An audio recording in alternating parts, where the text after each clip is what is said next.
The WWE was in Lyon, France for Backlash, and a star was born. And that star was the crowd of Lyon, France, who brought it from bell to bell. An unbelievable night from this crowd that made this a must-see show and made it feel like a must-see show. And this wasn't a must-see show. It was a fine show, but I'm not rushing out to tell people like, yo, you got to go check out Backlash and mute it because the wrestling was so good. Like, you got to basically, like, if you can turn the screen off and just listen to the crowd for 3 hours, then you'll get a real experience of what this was like. This crowd was insane from the get-go, and they start off hot with what ends up being a street fight between Tama Tonga and Solo Sikoa going up against Randy Orton and Kevin Owens, and this was a fun plunder match. And then you get the spot where Tonga Loa debuts, and the TV hit it well. But a lot of fans video show that the referee bails him out. So for those who didn't see it, the referee is counting 1, 2, and then looks like he's been shot and just himself out of the ring, because at that moment, Tonga Loa is supposed to come up and pull him out of the ring and do the reveal that I am here. And instead he is not there in time and basically comes up as dude has, to steal a wrestling term now, yeeted himself onto the floor. And so like when you watch it without knowing that, it's hilarious.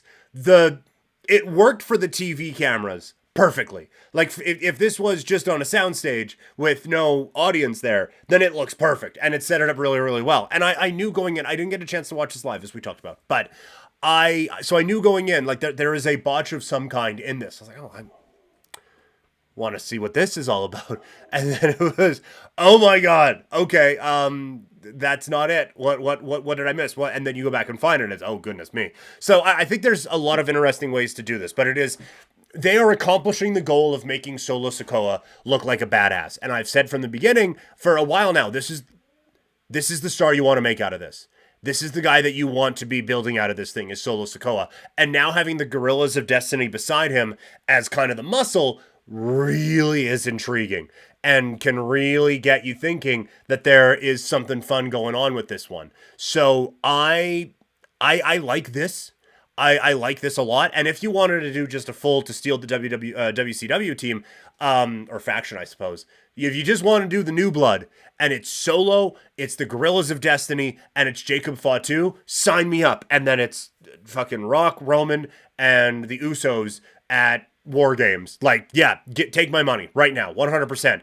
But if you wanted Jacob Fatu to be more on Roman's side and attach them that way for a bit of guerrilla warfare, I think that's a way to do it too. So there are a lot of really intriguing options. But this was a surprise that not a lot of people were anticipating.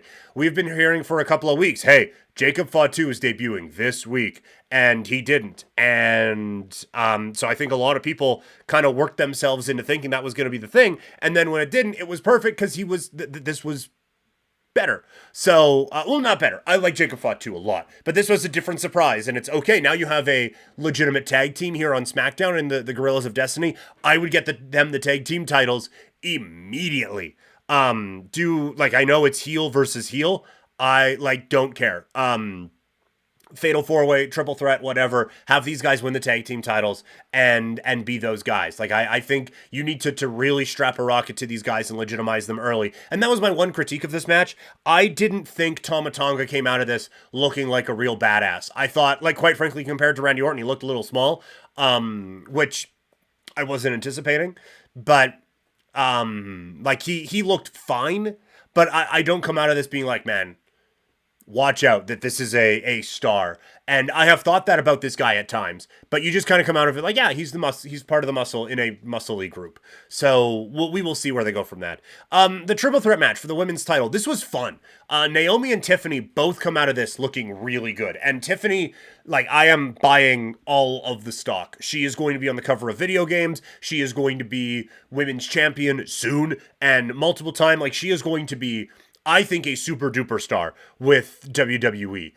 She quite obviously has the look, but the athleticism is incredible. I've said before, the acting and the character work could you a little bit more, but that's going to come.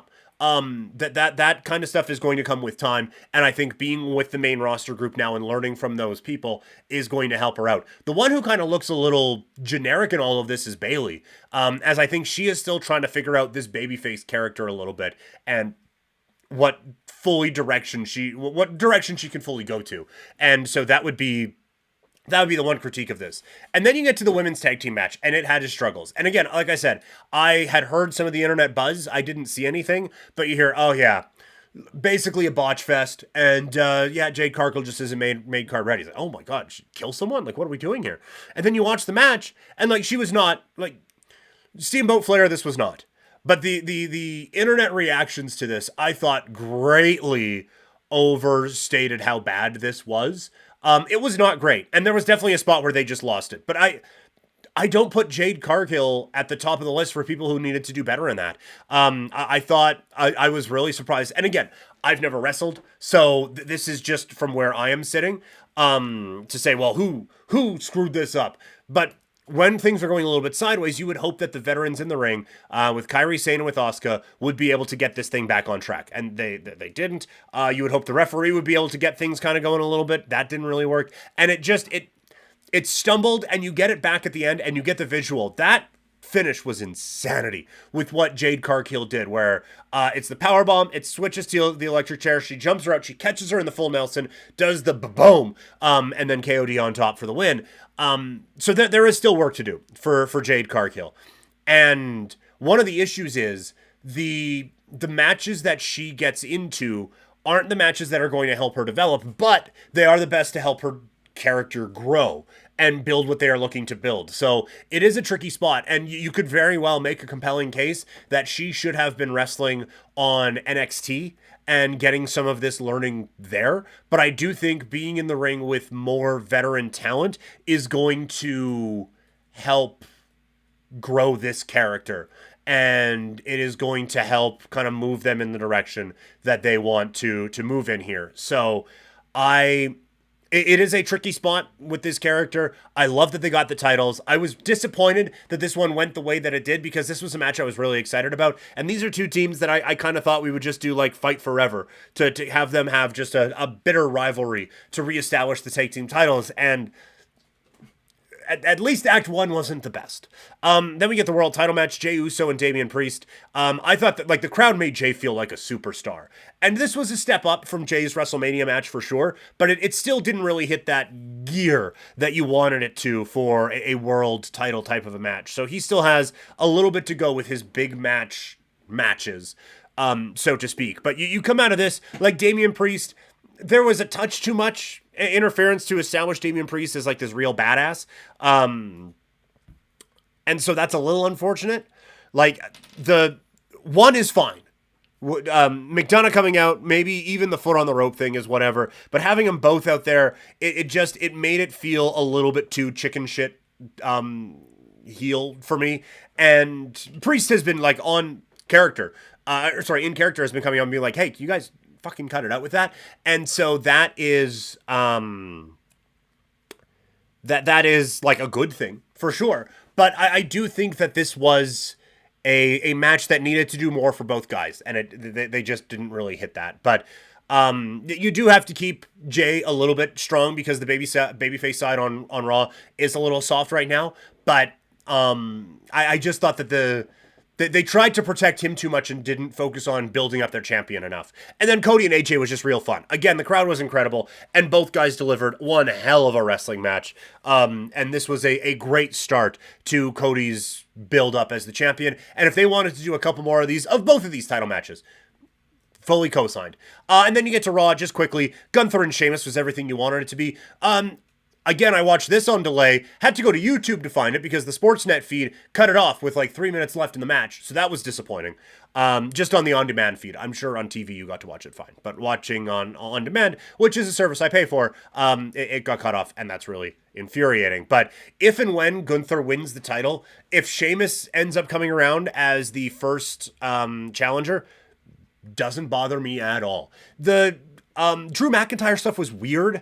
Like, I understand him being pissed that Jey Uso is in for him for the King of the Ring, kind of continuing that spiral. But then when he leaves and CM Punk comes in and he's like, yeah, Drew, come on out. Like, you guys can tweet at him and let him know that I'm here. And then he doesn't, and it's just this awkward promo and it ends.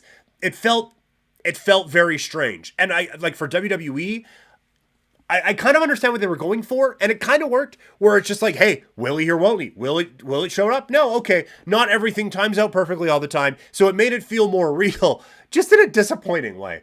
But that continues to build, and Punk threatened Scotland as a thing, and if Punk is ready for June, and McIntyre's ready for June, then yeah, you have to do that match. And Punk, I think, will be smart enough to recognize that for one night, he needs to be the bad guy in that match, because that crowd will not be on his side for that particular encounter. The two NXT performers get the wins in the King of the Ring, with Lyra Valkyria getting a victory and Dragunov, and I thought they both looked good. Like, Dragunov and Ricochet, you knew when that was scheduled, like, well, this is going to be incredible, and it was, and the crowd was with them the whole way. And Valkyria, the crowd wasn't necessarily there for this one as much, but her coming out to save Becky from Damage Control puts her in some type of a program already, which is fun.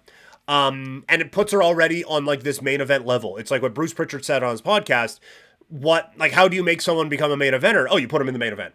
How do you want, like, you want someone perceived as a main eventer? You put her out there with main eventers, and you see what happens. And I thought she more than handled herself. So I have really high hopes for this character. I like Valkyria quite a bit, and I think that this is a great addition to the Raw women's roster. And Dragunov as well. Like, that video that they played was just so perfect for this character. And like I've said before, this guy feels so over the top to me that sometimes it takes you out of it a little bit. This reined him in the perfect fashion and was exactly the type of thing I was looking for. Overall, a fine episode. They made the King of the Ring feel like a big deal. Kofi's promo that he cut on Rey Mysterio was awesome until the end, where it's like 3 words that everyone knows are still true. New Day rocks. It's like, oh, we were right there. But this was still a great promo. And, like, overall, Priest feels like a big deal. No Braun Breaker on the show was a little disappointing. Like, have him go out there, beat the shit out of someone for a couple of seconds and move on. But he comes out there, he's like, hey, why am I not in the King of the Ring? And Adam Pearce is like, you know what? You're right. On with the show. That felt a little bit strange, but you're trying to get a lot of new faces over at one time.